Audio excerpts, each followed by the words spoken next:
And we're live. So this is your first time on LinkedIn Live, right? This is my first time on LinkedIn Live, and I'm Have you excited to be ever here. Thanks for having me. nice. Have you ever streamed live on any of the other platforms? Like a Facebook, YouTube. YouTube, Okay. Facebook, standards. Cool. Yeah, live is always an interesting. Nothing too exciting. I mean, look, they're all exciting in their own ways.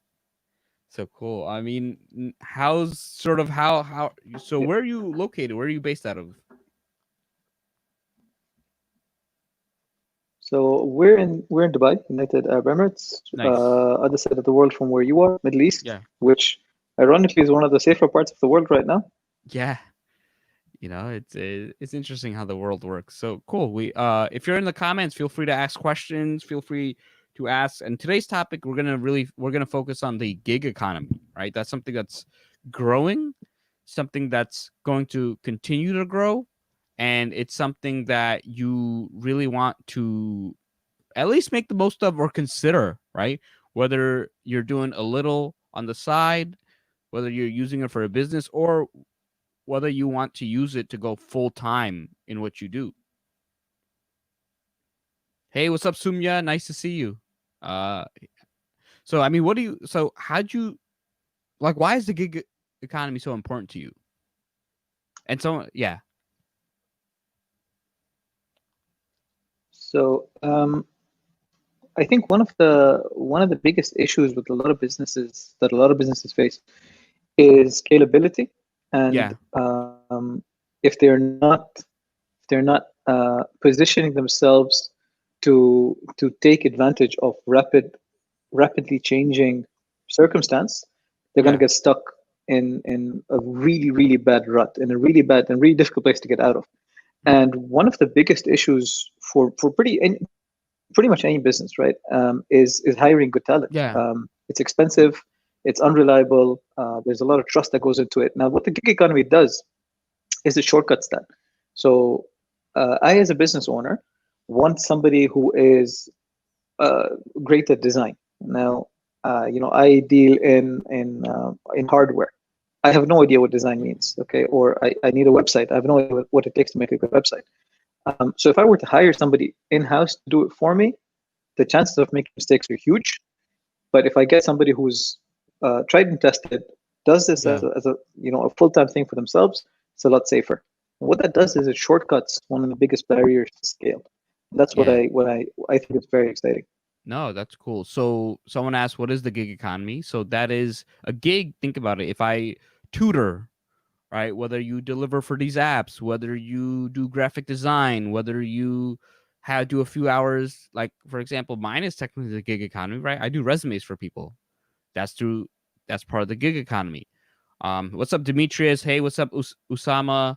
And someone says, isn't gig economy like Uber, Instacart? So they are part of the gig economy. And Theodore says, depending on the type of gig work, it can be cool, but they usually underpay quite horribly. Now, it depends. If you're doing it for maybe an Instacart, all these other apps, yes, that can happen. What's up, Shreya? And, you'd be surprised that there are more things about the gig economy that don't just think, hey, it's through that these are limited. They are one part of the overall thing, and it has existed. It's just the internet has really changed things, right? You can have a lot more. You can have a simple website. And someone asked, do you think the gig economy is going to leave an impact considering the current climate scenario of COVID-19? My guess is having some technical issues, so he'll be back shortly. Do you think the gig economy is going to leave an impact? Okay, so my guess is back. Hey, sorry about that. So, do you think the gig economy is going to leave an impact considering the current scenario of COVID-19? I think it's gonna have an impact bigger than we expected, Yeah, and it just like the work from home thing, where yeah, it was always possible, just didn't end up happening. That's what's gonna happen with the gig economy. yeah. And I think that's very important because, especially as a worker, it's a good way to sort of build your skills in a different domain or enhance your existing skills. One thing that a lot of people sort of, it's always good to, even, especially when you lose your job, you may not need a full level of income, but it's good to have at least something small coming in while you're looking for your next job or to take it to the next level. And if you have something existing, then you can say, okay, I know the funnel for this. I know what I need to take it to the next level. Nice to have. We have Amani from Rwanda. The IT based gig economy is pretty good from what I've experienced. Yeah, and like I said, there are many things that you can do that to really make use of that the through years. And yeah, 2010 to 2020 has been really good for the gig economy. Um, I think it's really going to grow, and it's a great way if you ever want to start. Uh, if you ever want to sort of start in, eventually want to go full time and have your own business, the gig economy is a good way to get your feet wet. I mean, what do you have to add to that, Murtaza? So first, I do apologize. Yeah, My connection seems to be a little bit busy today. It's I think the gig economy. So yeah, here's one quick thing just to keep in mind. The gig economy is not, and Ted mentioned this earlier. It's not just going to be, your receptionist by day and Uber delivery driver by night. It's much more than that. It is a transformative force that people need to be aware of. It in the initial days, it can supplement your income. The example that you gave about tutoring or helping people prepare for interviews or write their resumes, that's an yeah, amazing entry into this space. But when we get to the tidal wave of the gig economy, right? And I'll give you a very simple example. If I know that I am a great accountant, um, and the company that I work at is paying me standard salary, right? Um, Average salary, whatever that means for your space. Um, and if I were to do this as a freelance accountant, in the same number of working hours, I could make 4, 5, 7 times the amount of money that I'm making as an employee. I would probably quit. Now, you as my boss are going to lose great talent. I, as a professional, am going to make a lot of money, and a mini business has been created. Now, I can go down this line as far as I want. I could set up a whole business around this. I could hire accountants to work for me, and I could put them out as freelancers. And that's kind of how I think it was UPS started. It was a kid with a bicycle and figured, hey, you know what? I could get 5 of my friends who got bicycles to help me deliver parcels. And that's literally how UPS started today. UPS is the biggest delivery company in the world. They do like 1 billion packages a day or something stupid like that. And it started with what may have been classified as a big role. So the scope for where this is going to go is tremendous. And if people aren't aware of this, whether they're entrepreneurs or they're professionals, and they aren't familiar about kind of what's going on in these tidal waves that are about to come up on the horizon, they're going to miss out on a lot. yeah. No, and a lot of people, like they say, they think it's just computer gigs or these companies like Uber, Instacart, these delivery things. Gig economy is so much more, right? Professional services is another big part of the gig economy, and that has existed for a while. Like, you said bicycles, right? If you're a person that and so another great way to start is through forums and communities, right? Even Facebook groups that, hey, you're the guy that repairs bicycles.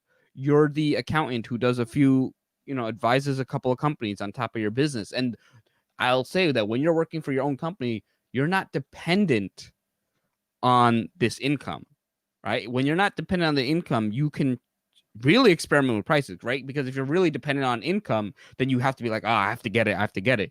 The other thing is a great way to start is to even start with some free work. A lot of graphic designers, either very cheap free work, and you can use those to build a portfolio. So there are so many ways. And then it's like repairing computers. It's advising people on certain small aspects. It's all about how creative you are. That some people flip items on eBay. Some people repair certain things. It's there's so many. The beauty is that it's so big. But I would always recommend focus on a few key areas because you cannot do everything.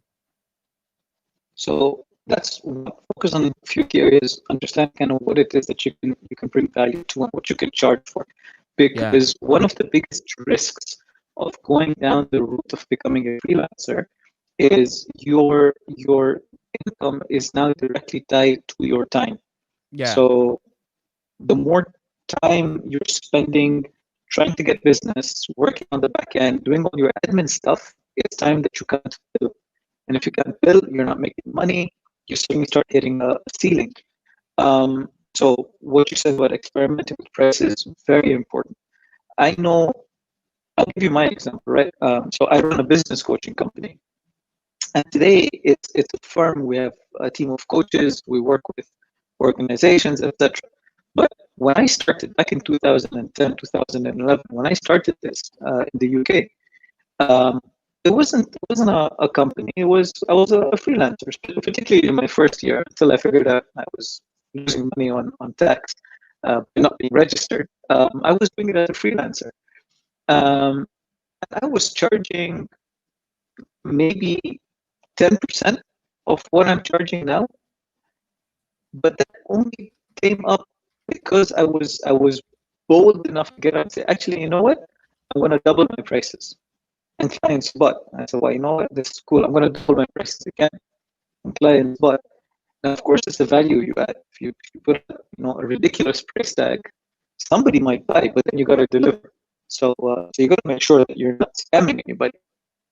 Um, but there's a second thing that I want to bring up here because there will be some people, on this call, and we're going to be doing a webinar. Junaid and I are doing a webinar on this topic on Wednesday evening, same time, evening Dubai time, of course, same time. So please make sure you register for the webinar where we actually go into some examples.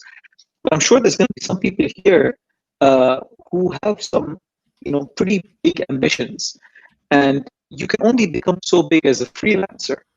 After that, you got to start making some serious bang and doing it as an organization.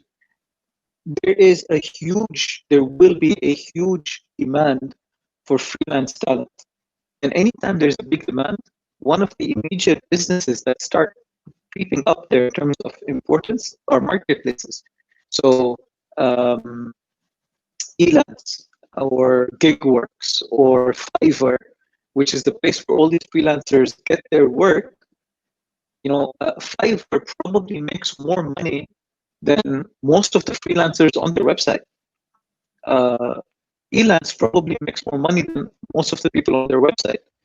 So understand, sitting with Uber. Uber probably makes more money than all the people who work in Uber as freelancers. So one is developing the freelance element, but the other is developing the marketplace or the platform through which these freelancers can be found. And we're going to go into that in a lot more detail when we chat again on Wednesday. Yeah, I mean, you bring up a great point that the platforms, and it's always good, especially if you're a freelancer, if you sometimes utilize the specific channels that are used. Like for tutoring, there are several tutoring specific like Kaizen, and for other areas that there's one specifically for graphic designers. So it's always good to utilize. And this question is specific for you. Quaid asked, it's going to impact, different places. But he said, do you think it will have the same impact in the Middle Eastern countries since everyone here needs a sponsor for a job? And besides, freelance visas are only specific for specific areas which cost a lot. So can you expand on that? Yeah, so Quaid's question is very targeted to the Middle Eastern market. What happens is because there's a large expat population, and the expatriates don't get citizenship. They're on residency visas, which get renewed on a termly basis. And the condition of residency is usually investment or employment. Assuming you can put up a couple of $1 million for property, you probably don't need to go down the freelancer route. If you can't, you need a job. You're tied down to something very specific. So I'm going to make a prediction here. And I don't know how long it's going to take for this prediction to come true, but this is my gut instinct. Within the next 1 to 3 years, we're going to start seeing this. The local economies, Middle Eastern economies, are going to realize the importance of freelance work. I'm going to talk about Dubai specifically, okay?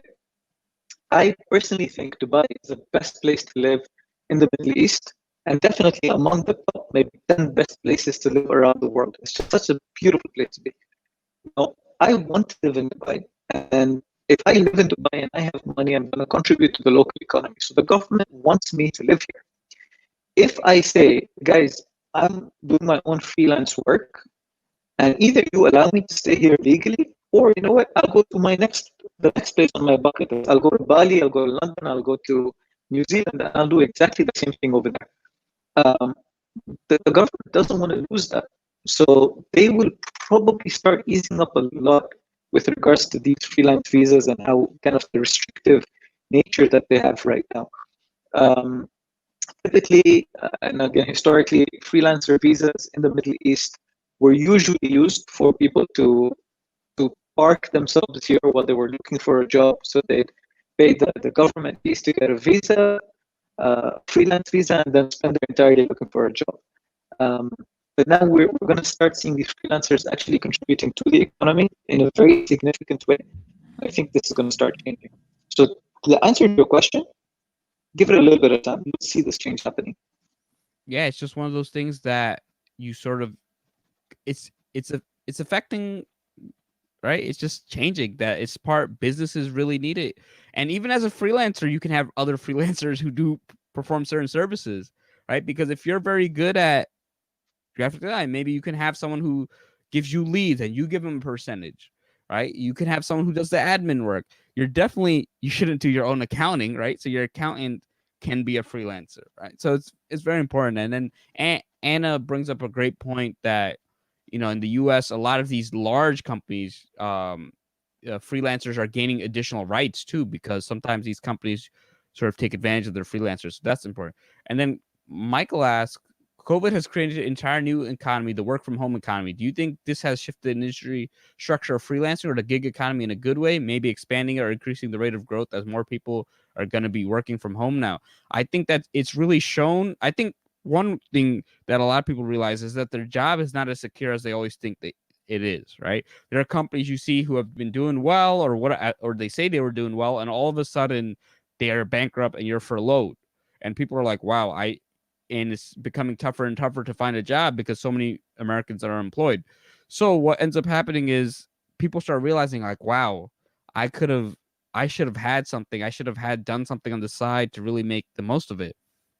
So I think it's only going to expand. I think technology is really going to expand. People are just sort of don't want to be sort of taken advantage by companies, because a lot of companies, right, are really taking advantage of people. So I think it's really shown that you can really work from it shows that you can really work from anywhere, and this expands people's mind, because now you see how remote work, right?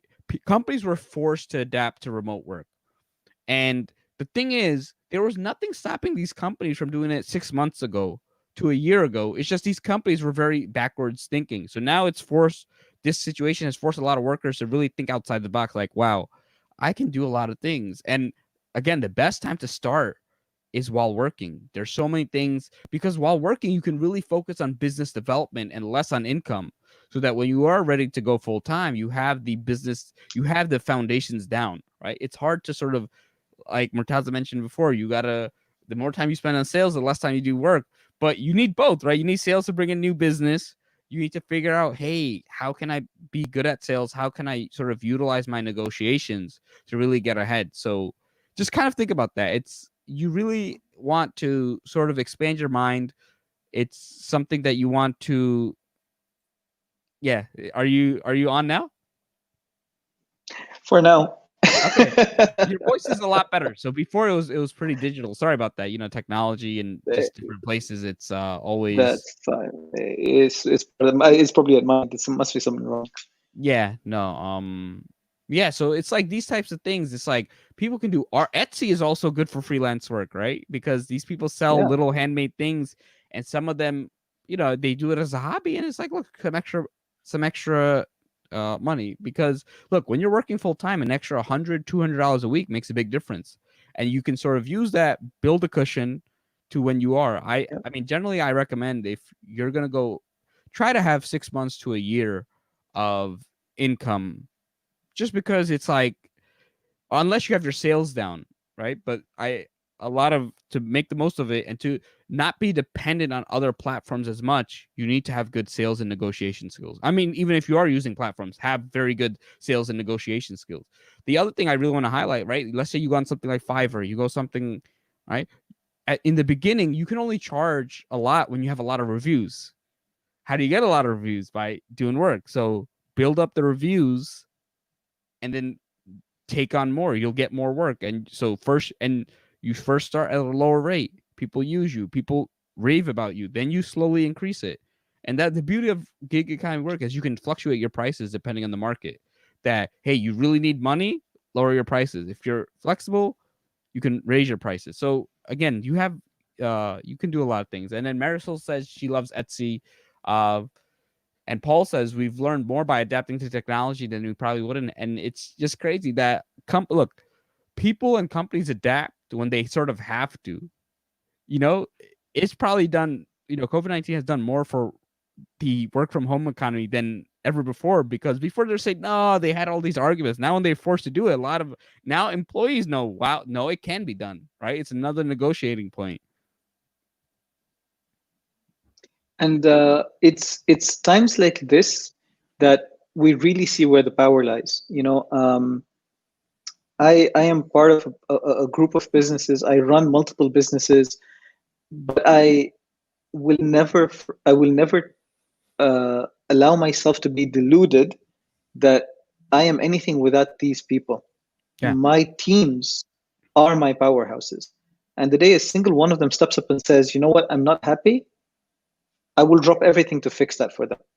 Because I know what's going to happen if they leave me. So I've tried in my own little way to make sure that my people are always happy. But the power really lies with the people. Yeah. And it doesn't matter how big the corporation, it doesn't matter how you know insignificant your part, you are making that corporation money, which means you're probably not earning your true worth if you spend too long in a corporation. In fact, I remember there was a talk done by one of I think the head of LinkedIn Learning, a year and a half, 2 years ago. I kind of remember, like time seems to have taken a different distorted meaning over the last few Yeah. months, where she was saying that the average number of the number of jobs that an average person would have had only a couple of decades ago was between kind of 2 and 4. Yeah. Most people would have had a handful of jobs. My dad worked at IBM and then the local company called GBM for a total of 28 years. Wow. Right? That's a little bit shorter than I've been alive. Yeah. Right? Now the number of jobs that an average person has over their career is closer to 15. And this is something that they talk about. So if you're going to be working for 30 years and you have on average 15 jobs, that means you're switching jobs every 2 years on average.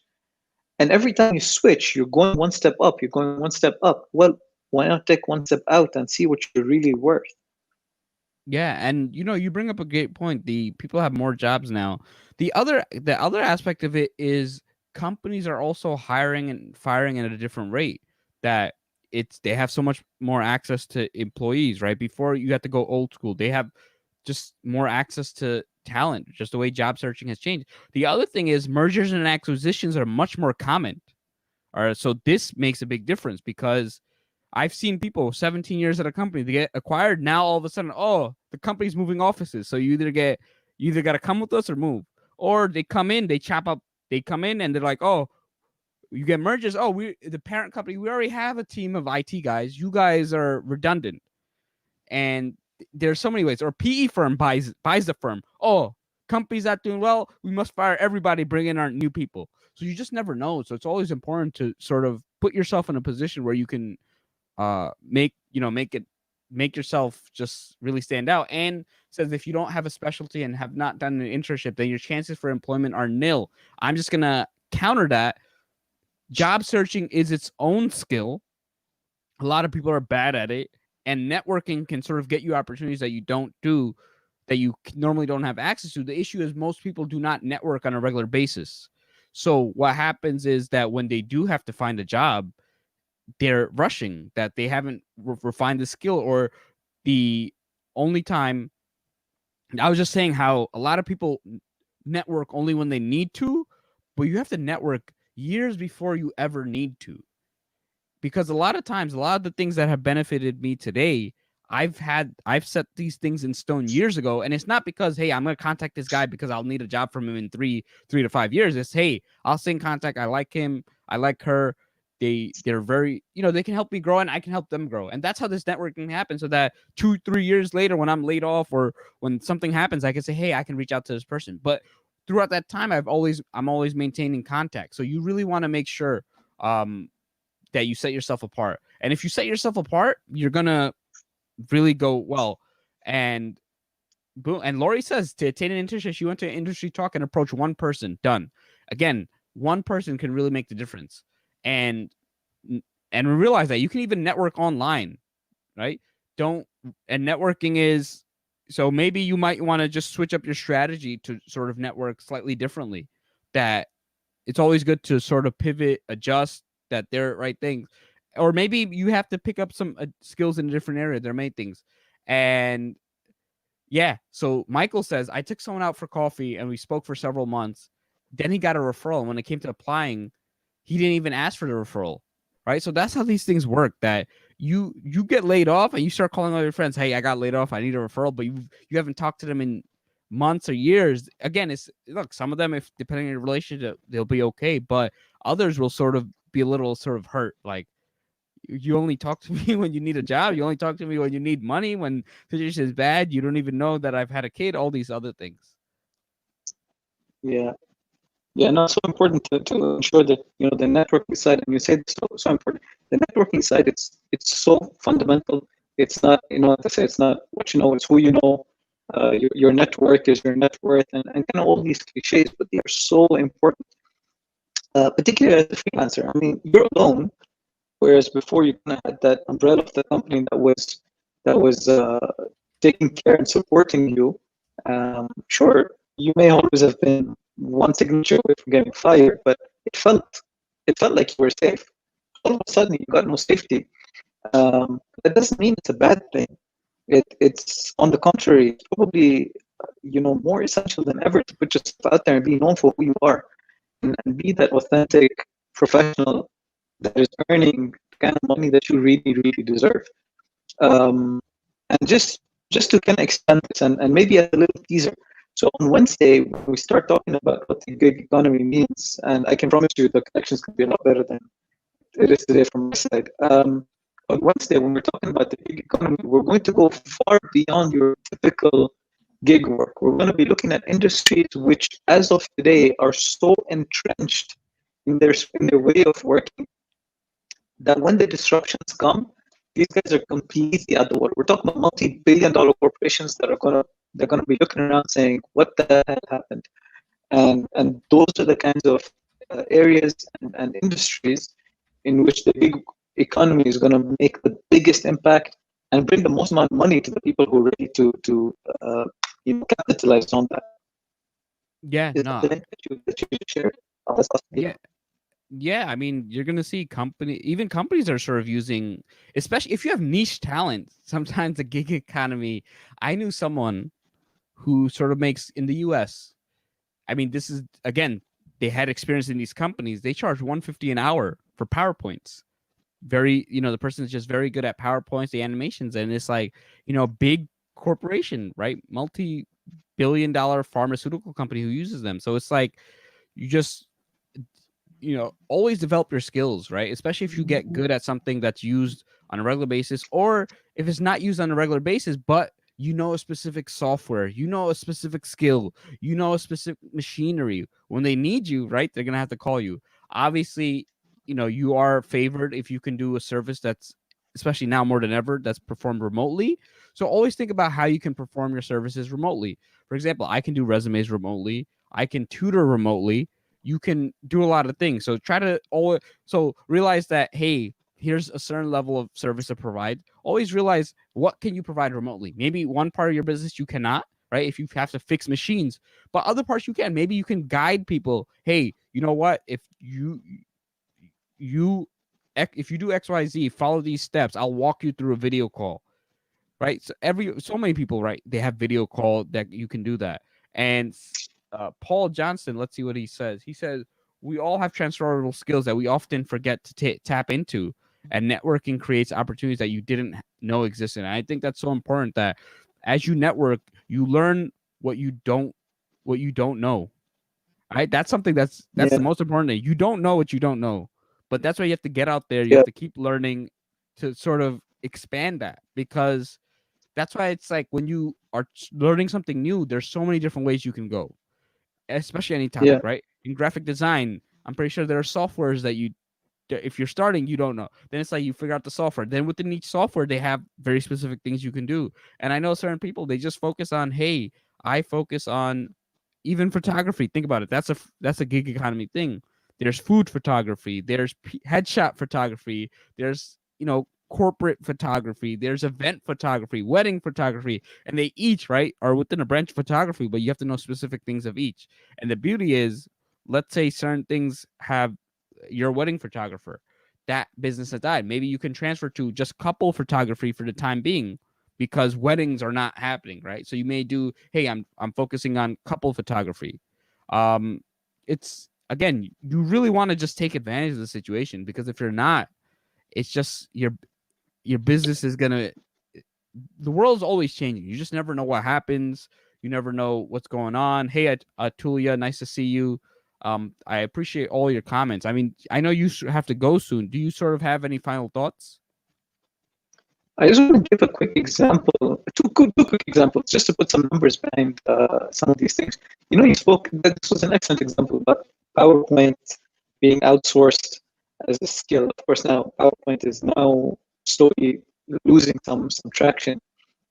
But most of the people that are here probably remember Al Gore's documentary, An Inconvenient Truth, Yeah, yeah, and that was probably one of the most powerful discussions on environmental awareness at a time where very few people were thinking about this.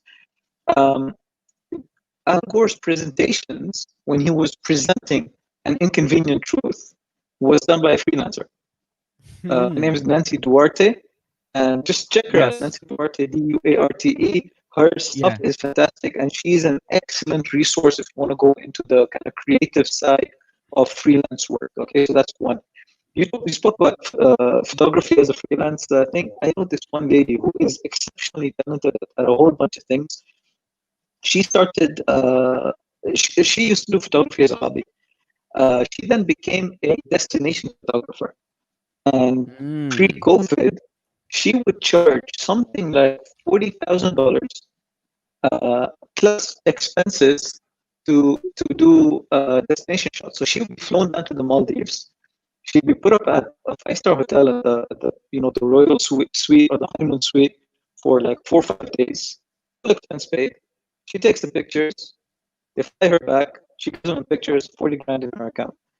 Um, that's the kind of, and this is like a week's work. If you were to do one a month, you were in like the 1%, or almost close to the 1%.